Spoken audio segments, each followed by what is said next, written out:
প্রধানমন্ত্রীর উপহার দেয়া ঘর ও জমি পেয়ে খুশি সুবিধাভোগীরা। এই মুহূর্তে ভোলার চর ফ্যাশনে আছেন রিপোর্টার ফারুক ভূঁইয়া রবিন। সরাসরি যাচ্ছে তার কাছে।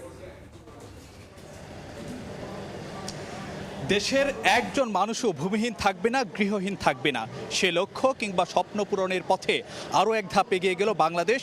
আজকে কিন্তু আমরা যেটি দেখতে পাচ্ছি, দেশের আরও ২৬টি জেলা এবং যে ৭০টি উপজেলাকে সম্পূর্ণ বা শতভাগ গৃহহীন ও ভূমিহীন মুক্ত ঘোষণা করলেন প্রধানমন্ত্রী শেখ হাসিনা। এ নিয়ে সারা দেশে সব মিলিয়ে এখন যে ৫৮টি জেলা সম্পূর্ণভাবে ভূমিহীন এবং গৃহহীন মুক্ত। এবং আজকে গণভবন থেকে ভার্চুয়ালি যুক্ত হয়ে প্রধানমন্ত্রী শেখ হাসিনা কিন্তু ১৮,০০০-এর বেশি মানুষকে ঘর বুঝিয়ে দিয়েছেন ২ শতক জমি সহ। এবং সেটিকে কেন্দ্র করে আমরা কিন্তু যেটি দেখছি যে এখানকার মানুষের মধ্যে ব্যাপক উৎসাহ, উদ্দীপনা এবং তারা আসলে যে নতুন স্বপ্নে বা নতুন সম্ভাবনা নিয়ে যে নিজেদেরকে গড়ে তোলার কিংবা যে নিজেদের গড়ে তোলার জন্য এবং যে সম্ভাবনাময় যে আগামীকে আরও এগিয়ে নেওয়ার ক্ষেত্রে যে তারা কিন্তু যে নতুন সম্ভাবনার স্বপ্নে এখন যে বুক বাঁধছেন, আশা বাঁধছেন।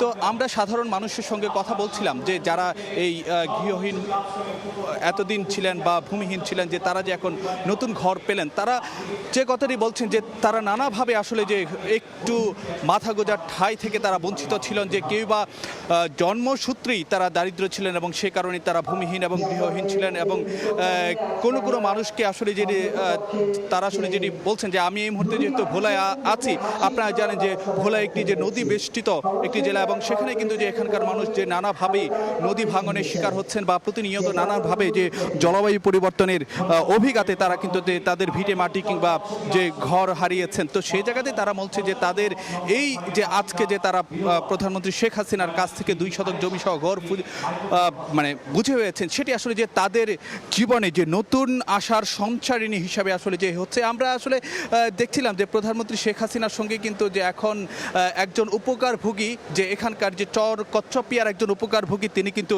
যে মত বিনিময় করতে যাচ্ছেন।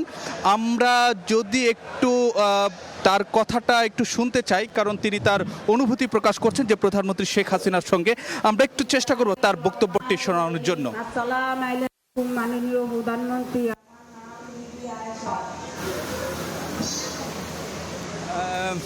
একটু যদি জানাতো, আপনারা নিশ্চয়ই দেখতে পাচ্ছিলেন যে এখানকার যে যারা উপকারভোগী তারা আসলে যে তাদের প্রতিক্রিয়া জানাচ্ছিলেন এবং প্রধানমন্ত্রীর কাছেও কিন্তু যে তারা তাদের যে কৃতজ্ঞতা প্রকাশ করছিলেন। তো এই ছিল আমার কাছে এখানকার মতন সবশেষ খবরাখবর। সরাসরি যুক্ত ছিলাম ভোলায়।